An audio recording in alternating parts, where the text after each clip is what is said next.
ગીર સોમનાથના કોંગ્રેસ જિલ્લા પ્રમુખે ધારાસભ્ય સામે પક્ષ પલટા સહિતના આક્ષેપો કર્યા હતા। કોંગ્રેસ જિલ્લા પ્રમુખ કરશન ભરવાડે ધારાસભ્ય વિમલ ચુડાસમા સામે પક્ષ પલટાને લઈને રોષ વ્યક્ત કર્યો હતો। આ અંગે પ્રતિક્રિયા આપતા વિમલ ચુડાસમાએ કોંગ્રેસ પ્રમુખના આક્ષેપોને પાયાવિહોણા ગણાવ્યા હતા।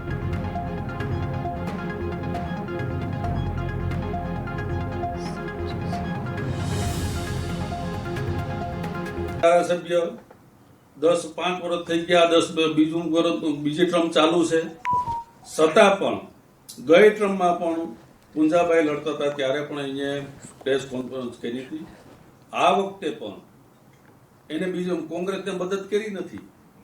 એટલે મારે કહેવું પડે કે જે ધારાસભ્ય કોંગ્રેસને મેં કીધું કે જે તમે કોઈને ટિકિટ આપો, સ્થાનિક આપતા નથી ને બહારના તાલુકાને આપો, અને અહીં આવીને એનો પોતાનો મત નથી, પોતે ધારાસભ્ય બને એ પોતાના મત તો બનતા નથી, અભારા મતથી બને, કોંગ્રેસના મતથી બને, અને છતાં પણ કોંગ્રેસને જરૂર પડે ત્યારે વંડી ઠેકીને ભાગી જાય।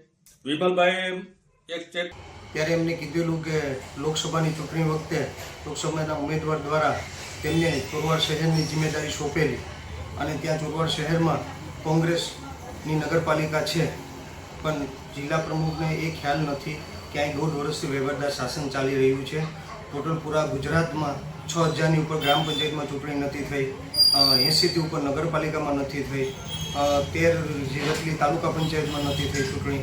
એટલે અહીંયા પ્રમુખને એ પણ ખબર નથી, એક જિમ્મેદાર પ્રમુખ છે, કોઈ પુરાવા વગરના ખોટી રીતે મારી પર આક્ષેપ લગાવી રહ્યા છે, એના માટે સ્પષ્ટ પુરાવા જોઈએ।